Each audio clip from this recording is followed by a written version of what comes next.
요시야가 여호와 보시기에 정직히 행하여 그의 조상 다윗의 모든 길로 행하고 좌우로 치우치지 아니하였더라.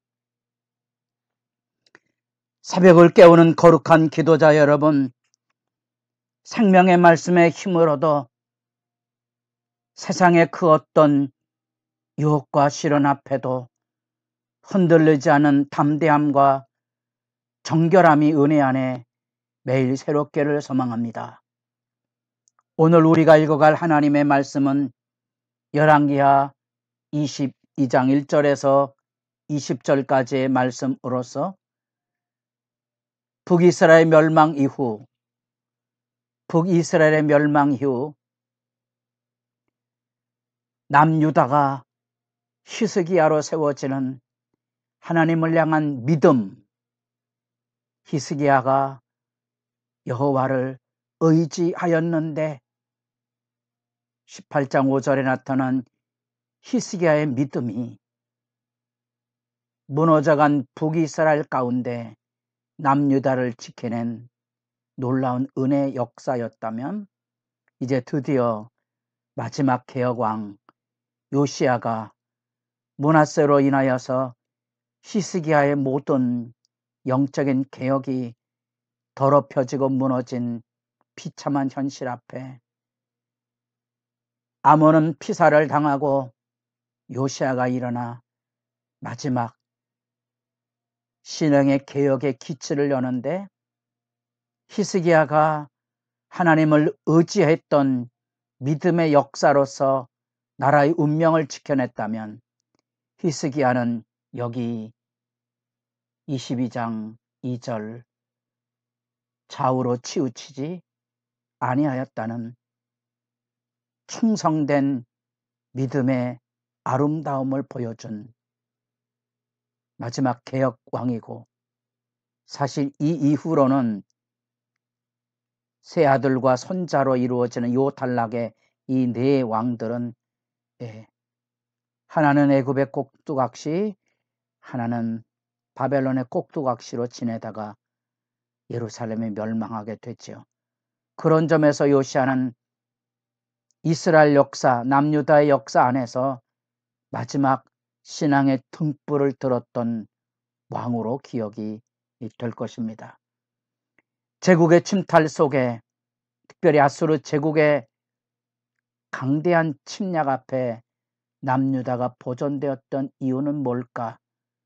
그 물음에 히스기야가 하나님을 의지하였다면, 그 물음에 요시야는 하나님의 뜻 앞에 순종했던 사람으로, 여기 온 마음과 온 뜻을 향하여 하나님 앞에 좌우로 치우치지 않았던 순종의 전무후무한 왕으로 등장하고 있습니다.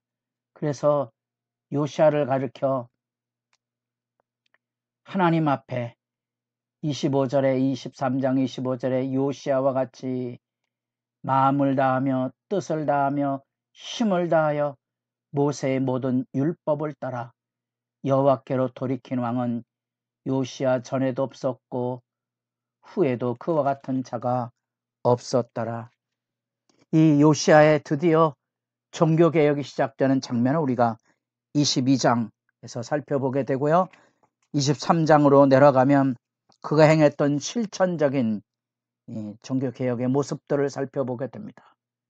먼저는 하나님 앞에 정직히 행하였다는 것과 조상 다윗의 모든 길로 행하고 좌우로 치우치지 않았다는 이 믿음의 명제 그대로, 그는 하나님 앞에 다윗의 하나님을 찾는 일, 하나님을 찾아 하나님 앞에 나아가고 하나님의 말씀의 뜻을 묻는 자로서 그의 신앙의 실천을 열어가게 됩니다.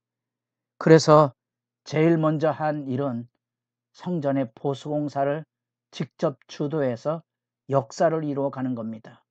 그 성전을 수리하는 그 가운데 놀랍게도 율법책을 발견하게 되고, 대제사장 hil기야가 사반에게 율법책을 발견하여 전달하고, 사반이 왕 앞에 들어가 그 말씀을 낭독하게 됩니다. 11절 왕이 율법책의 말을 듣자 곧 그의 옷을 찢으니라. 그 율법책의 낭독 앞에 우리가 너무도 잘 아는 신명기 같은 28장 같은 말씀을 우리가 읽게 되면 나라가 망할 수밖에 없는 거지요. 그 시대의 죄악을 끌어안고 하나님 앞에 통곡할 수밖에 없는 거지요. 여기 13절 너희는 가서 나와 백성과 온 유다를 위하여 이 발견한 책의 말씀에 대하여 여호와께 물으라. 우리 조상들이 이 책의 말씀을 듣지 아니하며 이 책에 우리를 위하여 기록된 모든 것을 행하지 아니하였으므로 여호와께서 우리에게 내리신 진노가 크도다. 하나님의 말씀 앞에 서서 그 말씀의 진노의 두려움과 절망 앞에 통곡하고 여선지사 훌다를 찾아서 그의 말씀에 귀 기울이고자 한 거지요. 성경의 여선지자는 우리가 잘 아는 미리암이나 드보라 기억하실 수 있겠죠. 이 왕궁의 예복 관리자 살룸의 아내로서 이 요시아에게 훌다는 지대한 영향력을 미치게 됩니다. 그 훌다를 통하여 전달된 하나님의 말씀은 첫째는 예루살렘 주민에 대한 재앙이 선포되는 심판의 말씀이지요. 우상 숭배와 악행에 대하여 여호와의 진노가 꺼지지 않는 불붙는 진노의 심판이 들려지는 말씀이 증거되고, 두 번째는 그럼에도 불구하고 하나님 앞에 거꾸러진 그 겸비와 통곡을 하나님께서 기쁘게 받으시사 긍휼을 베풀어 주시는데 내 성전에는 그와 같은 재앙을 보지 않게 될 것이라고 위로와 구원의 말씀이 들려지게 됩니다. 우리는 나라의 망국의 현실 앞에서 요시아를 통하여 진정한 의미의 현실, 우리가 서 있는 삶의 자리 안에서 어떻게 믿음을 지켜가는 것인가를 아주 생생하게 지켜보게 됩니다. 북이스라엘의 멸망한 이후 남유다를 보존하고 살려냈던 히스기야와 요시아를 통하여 이 의미를 상상하게 깨닫습니다. 그 성전에 더럽혀진, 특별히 히스기야에게는 아버지 아하스 왕, 요시아에게는 므낫세 왕이 저질렀던 성전의 온갖 우상들, 백성들 속에 찌들어 있는 그 모든 우상, 바알, 아세라, 몰렉, 산당, 그 이어지는 모든 것 속에 이 요시아는 전무후무하게 아예 다윗과 솔로몬 이후로 제대로 지켜지지 않았던 모든 산당까지 척결하고 불사르고 깨부숴서 그것으로 하나님의 심판을 면하고자 했던 진정한 신앙 개혁의 모습이 무엇인지를 알게 합니다. 과연 우리 시대의 개혁은 무엇인가를 진지하게 묻지 않을 수 없는 거죠. 여러분의 삶 안에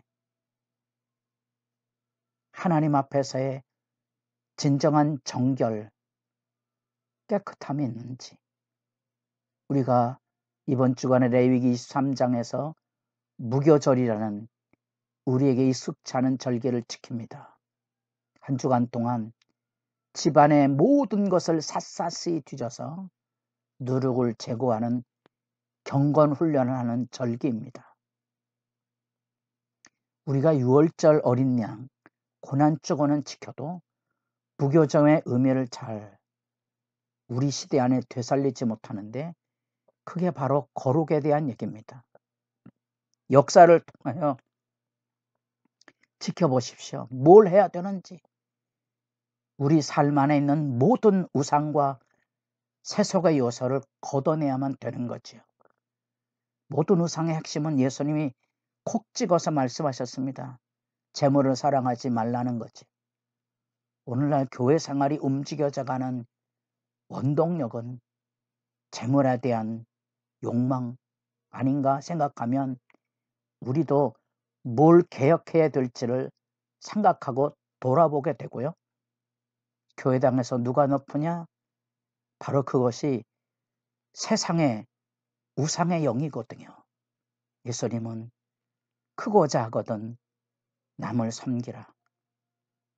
사람들에게 높임을 받는 것은 하나님께 미움을 받는 것이라는 분명한 경고가 있음에도 불구하고 오늘날의 교회 현실은 녹록하지 않은 거지요. 우리는 무너져가는 왕국을 지켜냈던 히스기야와 요시야에 이어서 이 믿음과 경건을 가졌던 왕들의 놀라운 역사 지키가 무엇인지를 지금 읽어가고 있습니다.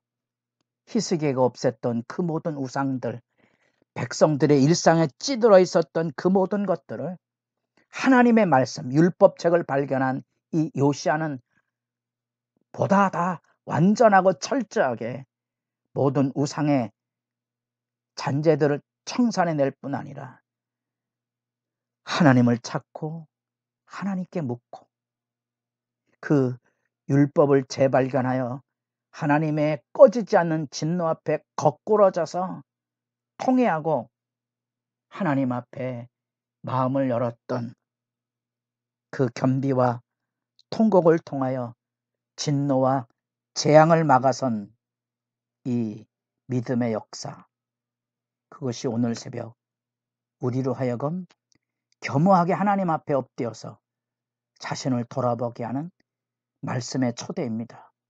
여러분의 기도가 복되기를 바랍니다.